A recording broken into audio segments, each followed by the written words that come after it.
ট্রেনের দরজার হাতল ধরে প্রাণপণ বেঁচে থাকবার চেষ্টা, এরকম একটি ভয়ঙ্কর দৃশ্যের ভিডিও সামাজিক যোগাযোগ মাধ্যমে ছড়িয়ে পড়েছে। সেই ভিডিওর যিনি ব্যক্তি ছিলেন তার নাম মতিউর রহমান। তার বাড়ি নওগাঁ জেলার রানীনগর উপজেলার পারইল গ্রামে। যে ঘটনাটি ঘটেছিল সেটি বগুড়ার ঠিক নরসদপুর রেল স্টেশন এলাকায়। আমরা সেই মতিউর রহমানের বাড়িতে এসেছি। ভিডিওটি ভাইরাল হওয়ার পর অনেকে মনে করেছিলেন মতিউর রহমান মারা গেছেন, কিন্তু না, মতিউর রহমান বেঁচে আছেন। আমরা তার সঙ্গে কথা বলবো। আসসালামু আলাইকুম মতিউর ভাই, সেই দিনের যে ট্রেনের যে ভিডিও ভাইরাল হয়েছে সেই মতিউর আপনি? হ্যাঁ, আমি পাওয়ার আগেই ওরা হাতটা ছাড়া দেয়, দেওয়ার পর ওখান থেকে ঘোরাতে ঘুরতে ঘুরতে মনে করেন যে সিপার ভিতরে পুরা যায়। যাওয়ার পর লোকজন বলে যে ওকে শিয়া পর, শিয়া না পড়লে বাঁচবে না। যখন আমি শিয়া ঢুকাই যায়, শোন আমার ঠ্যাং অলরেডি এদিক করে ছিল, সে ঠ্যাংটা ঢুকা চলে যায় এইদিকে, মানে রেলের ভিতর কাটা পড়বেই। আল্লাহর কি বেন, আমার আল্লাহ বেন দিয়া দিছে। হট করে আমি দুই পাউডার টান দিই, জড়াইছি আমি, জোরে আমি ওখানে শিয়া পড়ছি মানে উপরে শিয়া পড়ছে। আমার এই পিঠে এলে হাসল লাগছে, খালি পাও দানি এলে হাসল লেগেছে, খালি পাও দানি মানে ব্যারি খাইছে, খালি ব্যারি খাইছে। মানে আমি ছিলাম একে সামনেকার বুকি, তো সামনেকার দ্বিতীয়কার বুকি ছিলাম। তো গাড়িটা তো গোটাগুটি রেল স্টেশনে মাথা পর্যন্ত যাইতো, গেলে তো স্টপিং দিবে। তো ওই যতক্ষণ ওরা না গেছে ততক্ষণ পর্যন্ত আমার এই পিঠে খালি ব্যারিয়ে লাগছে, ট্রেনের পাউদানি ব্যারি লাগছে,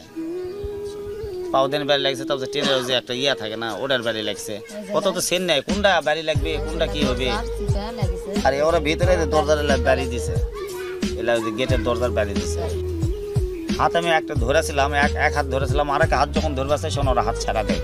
মিশাই কয়ে হাত দে, মিশাই কয়ে হাত দে, যে হাত দিবে সে আর হাত আমার নেয়। এরাই আছে 7-8 জন, এদের তো বরাবর বেশি। আর এক কথায় বলেছে যে মোবাইল চুরি করছে করে আমাকে মারপিট করবে লাগেছে, মানে চারিদিক থেকে মারপিট করে। মাস্ক পরে আছে, লাস্ট টাইম একজন মাস্ক টানা সিরা পরে সেনাটাকে চিনা পড়েছে ডর পরে সেনা, ওই সেনাটাকে আমি চিনতে পারছি। আর আমার কাছে পেটি করে আসলো, 50,000 টাকা পেটি করে আসলো, ওই টাকাটা ওরা আমাকে কেরালে।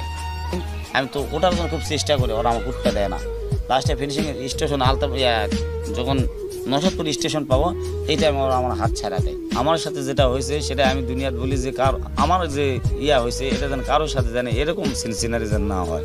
তো আমি তো চোর না, এখানে তো আপনারা জাস্টিফাই করে দেখতে পারেন যে ইনি চোর না ডাকাত না কি, জাস্টিফাই করে দেখতে পারেন। তো আমার এলাকাতে শুনি যে আমি কারো ঘরের থেকে কোনো 2 টাকা চুরি করছি না কি করছি, থানাতে ঘুরছি, আদন্দি থানাতে ঘুরছি, রান্নাঘরে ঘুরছি, ওখানে তো লাইনি বলে এটা হচ্ছে আদন্দিকের পর্যায়ে।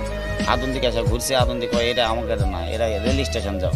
আবার সে রেল স্টেশন যায়, রেল স্টেশন করে আমরা নিতে পারবো না, এটা আদন্দিকে যান। আবার সে আদন্দিকে আসে, হ্যাঁ জিআইপি আদন্দিকে আবার আসে, আদন্দিকেও লাই না। সে আবার বাধ্য করতে কালকে আমরা কোর্টত গেছিলাম, কোর্টত যা ফাইল করছি, কোর্টত মোটামুটি করছে। শান্তার জিআইপি কালকে গিয়ে মামলাটা নিছে, উনি ঘোরার পর কালকে গিয়ে মামলাটা নিছে। করছে আমরা দেখে শুনে এটা কি করা যায়, তারপর আমরা মামলা নিব, সমস্যা। এই ব্যক্তির আমরা জানি যে উনি বেঁচে আছে এবং উনি সশরীরেই আসছিলেন। আমার এখানে আসে অভিযোগ পেলে আমরা অভিযোগের ভিত্তিতে আমরা নিয়মিত মামলা রুজু করি এবং অভিযোগের যে মামলা যার নামে আসামি, আমরা আসামি গ্রেপ্তারের জন্য পুলিশি অভিযান তৎপর আছে। প্রাণে বেঁচে ফেরার পর মতিউর রহমান সেই ভয়ঙ্কর দৃশ্যের বর্ণনায় বলছিলেন তার সঙ্গে পরিকল্পিতভাবেই এটি করা হয়েছে। আর এই ঘটনায় জড়িত সকলের দৃষ্টান্তমূলক শাস্তি দাবি করেছেন তার পরিবারের সদস্যরাও।